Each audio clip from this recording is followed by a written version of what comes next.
Tales for Dark Nights.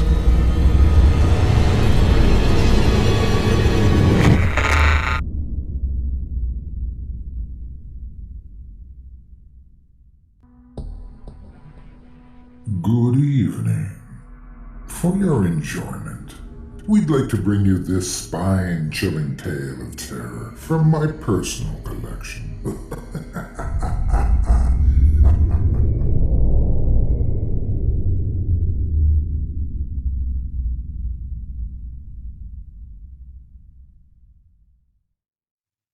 God's Mouth. Anonymous author. Narrated by Otis Jiry. I huffed and puffed under my breath as I stared into God's mouth. I felt like the big bad wolf, ready to interrupt the three innocent little pigs as they hurriedly fortified their makeshift homes. I grinned at this thought and then turned my head to look for Margaret. She was a couple feet down the hill from the entrance of the cave, holding a walking stick close to her petite breasts. "Hurry up!" I called down to her. I turned back to the cave, still grinning. An old, rotted sign outside read, "God's Mouth Cave. Keep out." What a tired cliché. Margaret finally made it to the entrance and stood beside me, almost doubled over and out of breath. I looked down and smiled. "Check it out," I laughed. "God's mouth. Wonder where Jesus' anus is," I chuckled to myself. Margaret was less amused. "Give me the damn water bottle," she said, exasperated. The open water bottle met her lips, and for a moment I felt peaceful in a way, watching her drink the water. Actually, I take that back. The peaceful comment, I mean. It was more of a feeling that was sort of hard to put my finger on or give a name, but I could settle for a nice content. Content seemed to be one of those words that manifest itself when natural human words seem to fail. Again, an utter tired cliché, but it felt good to feel a strange mixed-up sort of happy for once. I sighed and turned my flashlight on. I pointed it into the cave. Black. God's mouth. This seemed like the antithesis of the Holy Spirit. I turned again to Margaret. "You ready?" I asked. She was finally standing straight up. She nodded. I clapped a friendly hand to her back and we walked into God's mouth. The inside was not unlike the preview I had glimpsed outside with my flashlight. Dark, dismal, and endlessly black. It seemed to stretch endlessly, no matter how I positioned my flashlight. The rocky terrain was damp and imposing.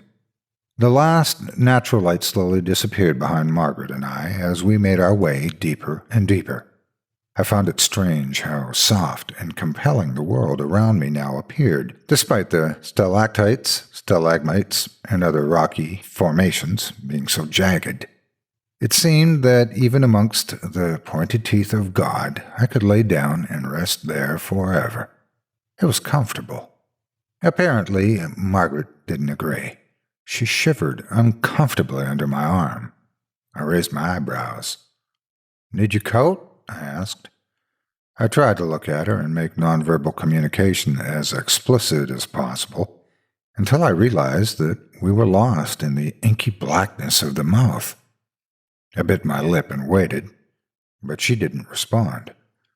For a couple minutes we walked in silence. She stopped and stood motionless. I stopped too. "Why the hell are we even in here?" she said. She sounded irritated. I shrugged, more to appease myself than her, and shoved my flashlight under my face. Bladed shadows obscured half my face, the other half illuminated in a wretched mask. "Spooky!" I cried, chuckling. She didn't move. I sighed. "I thought you wanted to go," I said. I noticed how my voice echoed against the cave walls at any volume. "I mean," I began again, scratching at my chin, "and you did sound impressed when I told you about my visit to Mammoth Caves a couple years back. So?" My voice trailed off. I could still sense her irritation. No, she said. I frowned. No, you wanted to go here. I wanted to go to a beach or something, but no, a cave. A cave, Nathan. She sounded more like the big bad wolf now. I know that you have this weird fetish for spelunking or something, but I don't really want to be dragged into it. Don't get me wrong, I'd love to go on a trip and get into nature and fresh air, but this... I could hear her arms flail and gesture about in the thick air. This is cave air, not fresh air. This air is practically fermenting. Plus, isn't this illegal? Can we please just leave? We both stood there.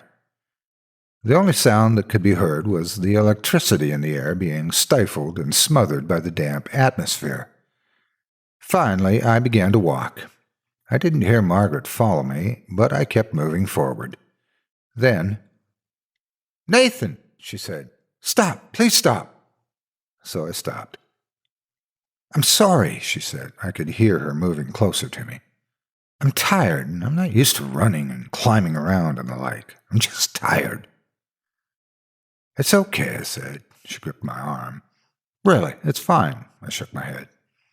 "Which way is out?" "I don't remember." I could feel Margaret physically pause. Neither of us could remember. Somehow, in the confusion of our argument, I'd forgotten which way we had been moving. Idiot, I thought to myself. I should have brought a goddamn rope or something to trail from the entrance of the cave. I had to take action, so without much thought, I turned 180 degrees and said, "This way." We walked for what seemed to be hours. My feet were tired and sore, and I could hear Margaret's groans from behind me. She held my hand tightly. I felt terrible. This was my fault. Then I froze. Hey, I said. "Put your hand out. Feel this rock." I could hear Margaret's bare palm press against the stone. "Isn't this, abnormally warm?" I said. She didn't say anything.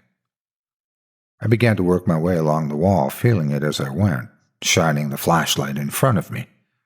Suddenly, I felt a sharp pain on my head as the ceiling of God's mouth met with my scalp. "Ow, shit!" I shouted. "Oh, Nathan, are you okay?" Margaret asked. She seemed to be on the verge of panic now. "I'm fine," I said. "Please, calm down. We'll get out of here soon, I promise." I started again, pointing my flashlight upwards now to see the ceiling above me. It seemed to be getting narrower. That was strange. "Listen, Margaret, babe," I said through clenched teeth. "I think we got to turn around." Margaret sighed next to me. Again, we walked for a decent length. I kept my flashlight pointed upwards this time. Sure enough, the space in the cave seemed to become smaller and smaller. If there was any resonating light left in God's mouth aside from my flashlight, I'm sure Margaret would have been able to see the whites of my eyes spreading in panic. We were completely lost.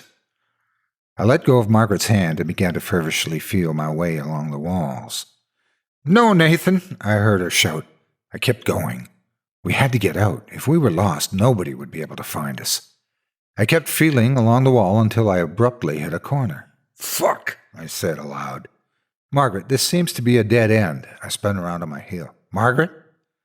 No answer. Shit. I began to repeat my process again, almost running as I felt the wall run past my fingertips. Cool, damp rocks and jagged spears. Suddenly I found myself at a corner again. Fuck, I shouted. "Margaret!" I was belting her name out now.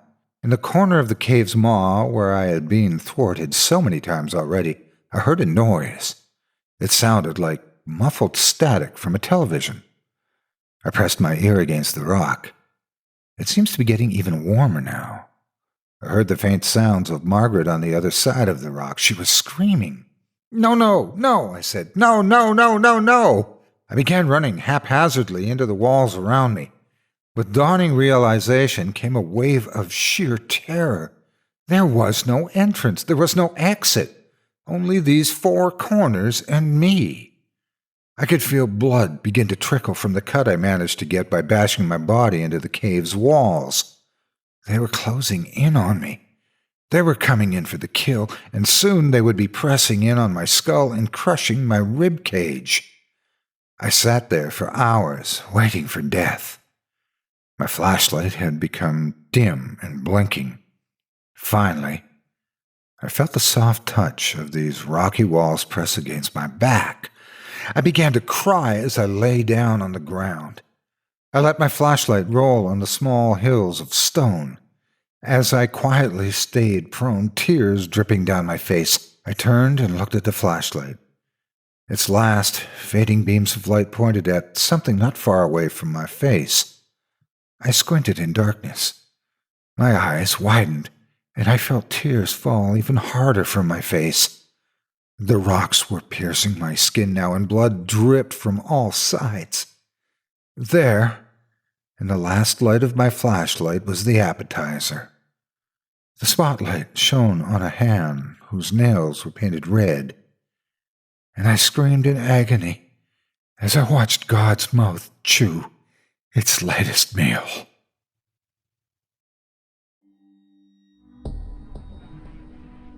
I hope you enjoyed this evening's little tale. Until next time, bundle up, stay warm, sleep tight.